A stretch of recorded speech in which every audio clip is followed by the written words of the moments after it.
Theresa May has told Commonwealth leaders that the UK deeply regrets the country's history of anti-gay laws. The Prime Minister has been pressured by campaigners after more than 100,000 people signed a petition calling for an apology to be given at the annual meeting of the Commonwealth leaders. Currently, 36 out of 53 countries in the Commonwealth still criminalises same-sex couples using archaic laws imposed during the British Colonial era which were never amended. Speaking at the Commonwealth-Heads-of-Government meeting in London, May said, "Across the world discriminatory laws made years ago continue to affect the lives of many people, criminalising same-sex relations and failing to protect women and girls. I am all too aware that these laws were often put in place by my own country. They were wrong then and they are wrong now. As the United Kingdom's Prime Minister, I deeply regret the fact that such laws were introduced, and the legacy of discrimination, violence and even death persists today." She added that although there has been some small progress for the LGBT community in the Commonwealth, May admitted there remains much to do.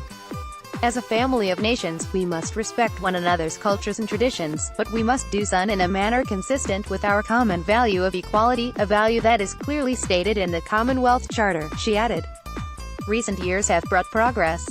The three nations that have most recently decriminalized same-sex relationships are all Commonwealth members, and since the heads of government last met, the Commonwealth has agreed to accredit its first organization for lesbian, gay, bisexual and transgender people.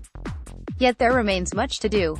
Nobody should face discrimination or persecution because of who they are or who they love. The UK stands ready to support any Commonwealth member wanting to reform outdated legislation that makes such discrimination possible, because the world has changed. The campaign was fronted by Olympic diver Tom-Daley, who pleaded for the rest of the countries to decriminalise homosexuality.